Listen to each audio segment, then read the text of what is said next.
It is racism, and the whole conflict is racism. It is clearly racism when Joe Biden says this crisis started on October 7th.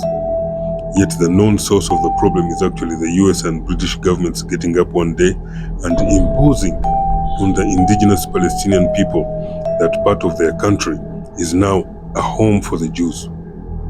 Then all the Western democracies together refusing to hear the clear objection and refusal by the local population to this dictatorial British order. You might not be saying that it is because of the extreme dehumanization of other races behind the scenes that Western leaders feel no urgency to listen to locals, or even to stop the ongoing slaughter that they actually caused. They cannot see almost a century of their own iron fist tyranny and the human suffering it has caused on others.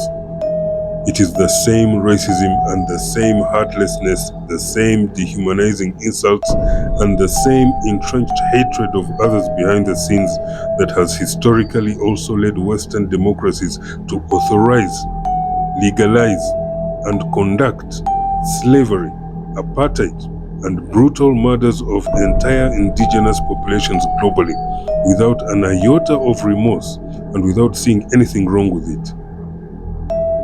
The monstrous demon behind Western governance is what has always made them the most dangerous creatures on the planet throughout history. Their insensitivity towards indigenous people's pain is legendary and has clearly never left. However, they stand exposed today in broad daylight in their brutal and cunning complicity in the death, blood, and slaughter of children who continue to be torn to shreds in genocide as we speak. Yet Western democracy and its fascist economic elites incite on the savages in Tel Aviv, constantly giving them the green light for more blood as they enjoy their English tea and croissants, completely undisturbed by the perpetrating of any such tragic horrors overseas. They are doing the exact same thing in Ukraine, instigating more death. The world shall not forget Western extremists refusing to call for a humanitarian ceasefire to save the children.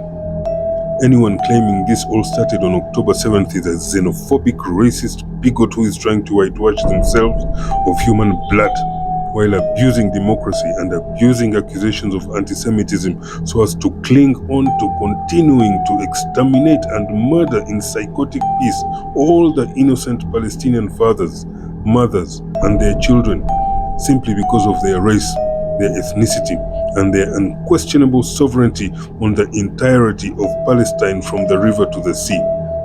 The same cabal that is actually committing a genocide are the ones trying to prevent us from declaring this under the excuse that it means genocide, when in reality they are just trying to steal the sovereignty of Palestine from the Palestinian people instead of jumping on a plane back to their peaceful home countries in Europe, like over 1 million Jews have already done and tens of thousands more are doing as we speak.